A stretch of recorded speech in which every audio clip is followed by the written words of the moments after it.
claves. Buenas tardes, comidas. ¿Cómo están ustedes? Contentas de recibirte y de poder escucharte una vez más, Hachik, conociéndose el último escenario en el que se continúa y se encuentra parada sobre todo Artsaj en estos días difíciles que se han vivido con un desalojo forzoso de la región de Bertsor y aldeas armenias que ya fueron transferidas a Azerbaiyán, más amenazas por parte de Turquía y de Azerbaiyán también. ¿Cómo podemos empezar a interpretar esta situación? Si alguien todavía se acuerda del primer mensaje del fin de este terrible año 2020, de quien hoy está ocupando la silla de primer ministro en Armenia, Nikol Pashinyan, dijo que después de esta guerra tenemos que empezar todo de cero. En otras palabras, empezar a ver el futuro. Pues aparentemente no, casi seguramente ese punto cero no hemos llegado. En otras palabras, no hay definiciones de qué es el punto cero.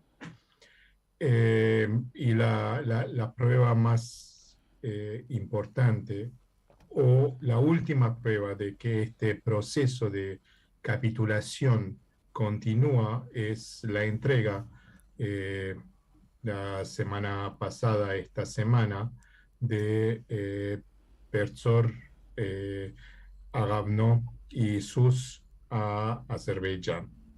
Ahora bien, no es algo que no se veía venir. Hace por lo menos semanas que se está hablando y nadie se preguntó si se sabía esto.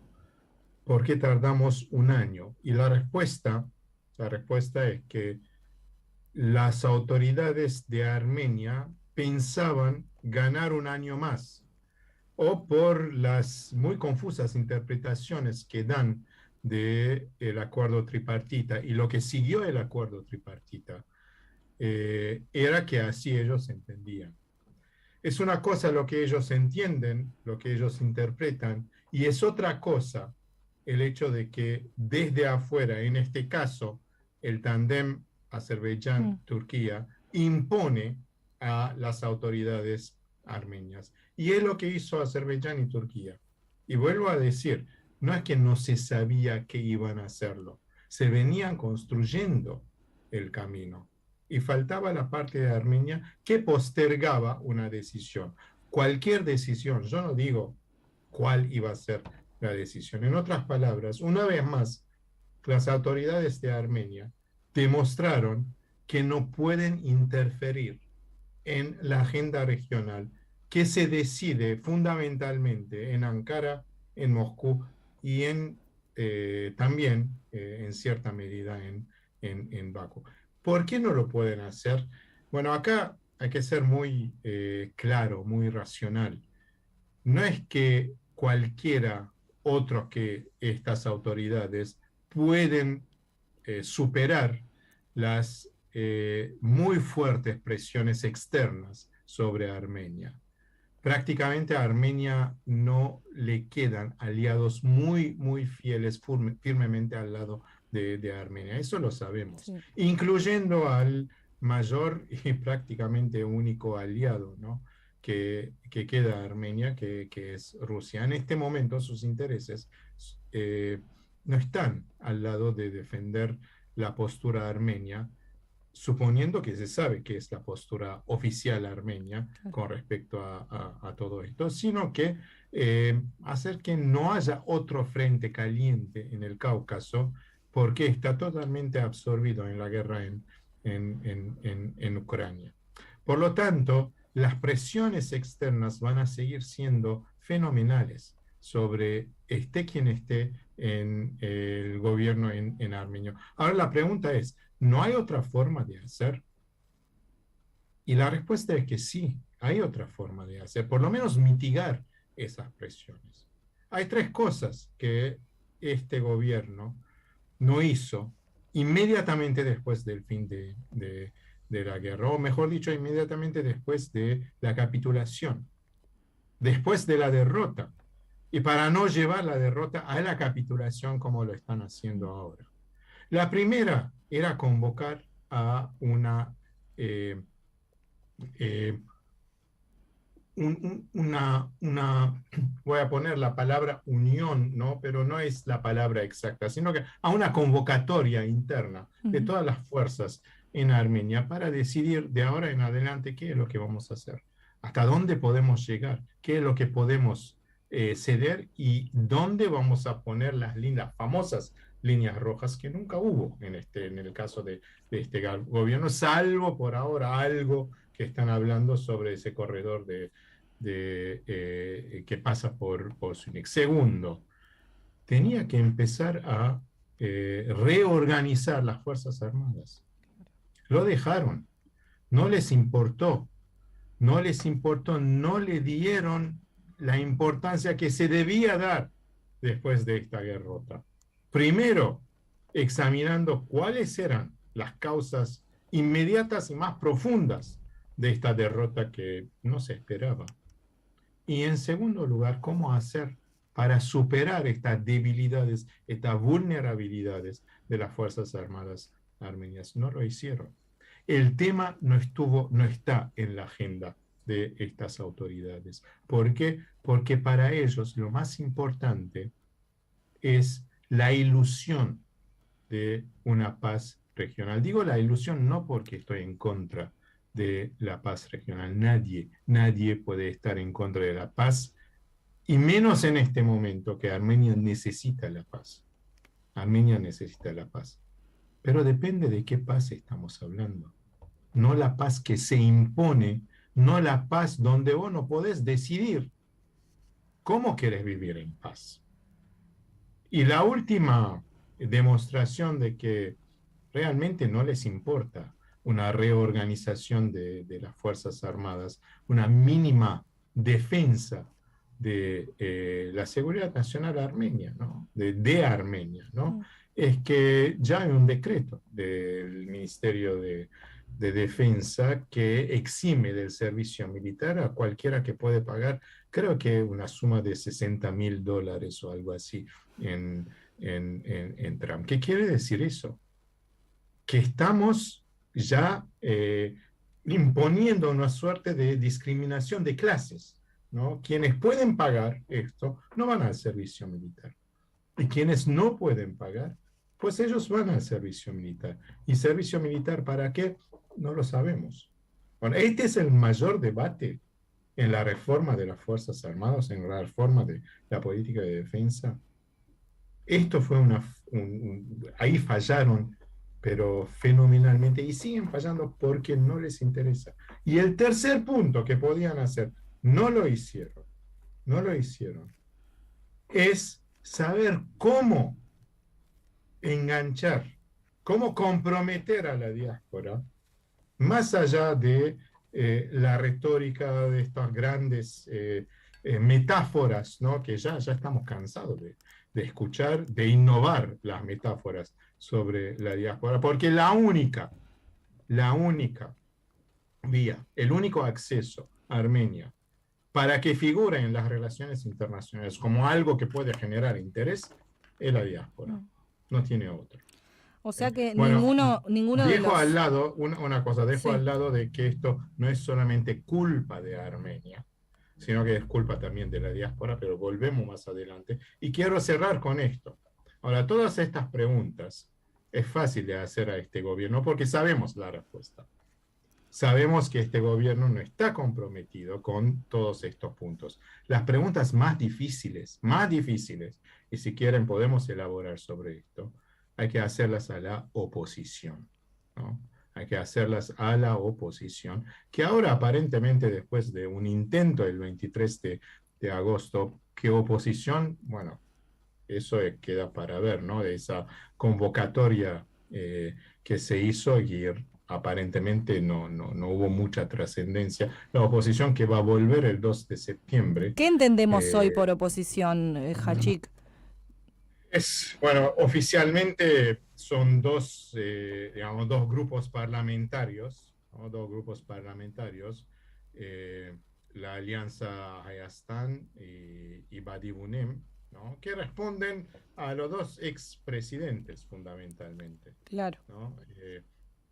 En la alianza Hayastan, la fuerza política que tiene capacidad de movilización, porque Robert Kocharian no tiene fuerza política, es la Fraternidad de Armenia, por Ujú. supuesto. Y la otra son los republicanos. Ahora bien, cualquiera desde afuera puede decir que están de acuerdo, ¿no? Los dos grupos de oposición que este gobierno se vaya, pero es normal también que haya una suerte de competencia, ¿no? Una competencia política entre las dos, y eso no facilita las cosas. No facilita las cosas, no lograron, ¿no? Pero bueno, si consideramos cerrada una tercera etapa de movilización, porque en todo agosto no hubo movilizaciones, ¿no? Y en septiembre vuelven, ¿no? Y va a ser una cuarta etapa de esta movilización de la oposición, que tiene un objetivo fijo, que es, ¿no? Que estas autoridades se tienen que ir, y tiene razón, ¿no? Tiene razón, así no se puede seguir. Ahora bien, más allá de pedir la dimisión de estas autoridades, más allá de tratar de presionar, de forzar que se vayan estas autoridades, ¿hay una forma de mitigar el daño que esta política está haciendo? ¿No? ¿Hay alguna forma de pensar, ya que, vamos, entregaron ya el territorio, la gente que se desplazó de Agavno, ¿no? ¿Cuál va a ser el futuro de esta gente? Y eso me trae, perdón, un recuerdo muy penoso, ¿no? De hace mucho tiempo, 30 años, que eran los que se escaparon de Sumgait, Mm. ¿no? Los que se escaparon de Sumgait nunca entraron en la agenda política de Armenia. Y al contrario, ¿no? Azerbaiyán hizo de Hoxhalub un tema diplomático y se lanzó a organizó una campaña internacional de comunicación con el tema de Hoxhalub. Eso no lo hicieron, ¿no? La diplomacia armenia falló allá, no los diplomáticos, ¿no? Y ese segundo tema que vamos a hablar hoy, pero sí la diplomacia, sí el pensamiento político en Armenia y en la diáspora falló en poner este tema en la agenda internacional. Entiendo, sí, el paralelismo, ¿no? Y cómo todo lo hecho, por más que pueda quizás verse modificado en algún momento, tiene duras consecuencias también a futuro. No podemos pensar solo en los episodios como algo aislado. Estaba haciendo, recordando, haciendo como un recorrido de todo lo que venimos conversando contigo, quizás hace más de un año después de las elecciones eh, donde retomó Pashinyan, cómo todo esto se veía venir de alguna manera, ¿no? Y esto que vos tanto comentabas en aquel momento, que cada candidato de alguna forma presentaba más un ego propio de querer ocupar cierto lugar que de trabajar en pos de los intereses de la población. Y esto que decías de la unión entre los partidos como uno de los puntos que no se hizo, quizás también es clave para poner todos los temas de interés en la mesa en un tiempo tan complejo como este. Y lo que me pregunto, Hachik, es en el hipotético caso de que se logre destituir al primer ministro de su mandato, ¿cuál es el horizonte? ¿Cómo podría reorganizarse todo esto? Porque suceda lo que suceda, el escenario hoy es terrible y mirando hacia adelante lo mismo digo. Bueno, vuelvo a lo mismo. En lo que es el factor externo, suponiendo que no cambia la situación de la guerra en Ucrania, mucho no va a cambiar, o mucho no va a cambiar en el Cáucaso. En otras palabras, todo sigue siendo muy tenso. ¿Ok? Ahora, la pregunta es que si llega a desplazar, si se llega a desplazar a Nikol Pashinyan y hay un nuevo gobierno, ¿no? ¿Cuál es su capacidad? ¿Cuál es su capacidad? Primero, de una convocatoria interna, incluyendo evidentemente a los seguidores de Pashinyan, que, recuérdense, le dieron una victoria electoral. Por más, digamos, sea un sector nada más de la población, es un sector importante. Le dieron una victoria electoral. Primero, una convocatoria interna para decidir cuál va a ser la política estatal frente al control de los daños que sufrimos después de la derrota. Segundo, cómo se va a reorganizar la defensa nacional. Y tercero, muy importante, y es ahí donde el rol de los diplomáticos y la diplomacia armenia, entre otras cosas, ¿no?, va a ser relevante, es cómo llegar a la diáspora y volver a movilizar la diáspora, que desde el fin de la guerra no está haciendo nada. Claro. Y cuidado que en 2 meses, el quien está a cargo de las relaciones con la diáspora, Zareh Sinanian, está convocando a otro show, ¿no? Otro show con una intención de fragmentar más la diáspora, mandando invitaciones a individuos y tratando de reinventar una diáspora, ¿no? Y no nos damos cuenta. Ahora bien, ¿se puede revertir esta política? Esto con respecto a Armenia, porque siempre hay que separar, por lo menos en esta instancia, Armenia y diáspora. Y cuando hablamos de la diáspora, la cosa es mucho más compleja aún. Y es ahí donde yo dije que hay que rescatar el rol de los diplomáticos. Y hablo de los diplomáticos que son patriotas, que son que tienen experiencia, que son expertos, son diplomáticos de carrera. Y tuvimos, ¿no?, la semana pasada la visita del vicecanciller, una decisión muy importante, ¿no?, que se va a tomar, que es abrir una embajada en Uruguay.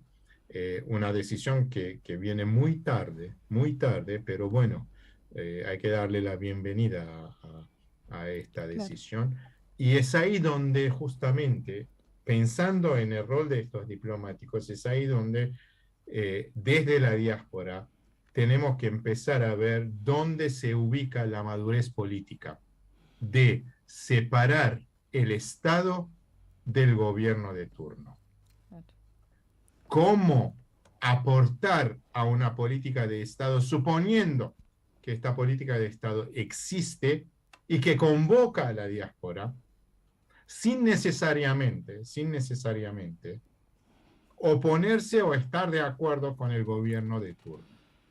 Ese es el gran desafío al pensamiento político, si existe tal cosa, de la diáspora, de las organizaciones de la diáspora, y especialmente a aquellas organizaciones que tienen capacidad de movilización política.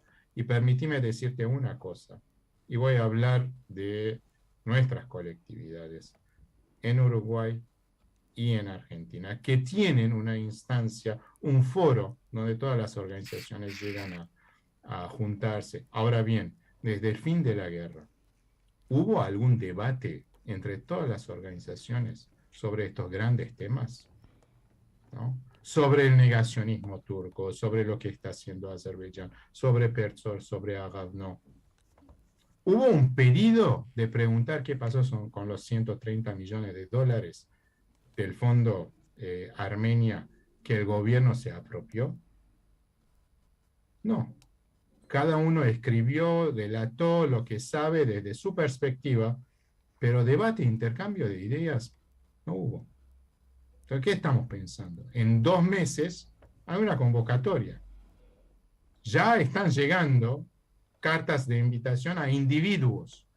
¿Cuál va a ser el rol de las organizaciones? Estas son las preguntas difíciles que el liderazgo o los liderazgos de estas comunidades tienen que tomar en cuenta en sus agendas en los próximos días, semanas, y no más, ¿no? No más.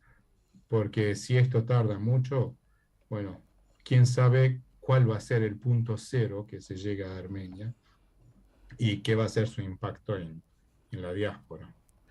A esto ibas entonces, Hachik, con lo que decías del compromiso que la diáspora pueda asumir por sí misma, a pesar de las decisiones que se tomen o no se tomen desde el gobierno de Armenia, ¿no? Es muy importante para considerarlo y reflexionarlo como a pesar de los caminos que se van lineando, uno puede accionar o no desde su lugar.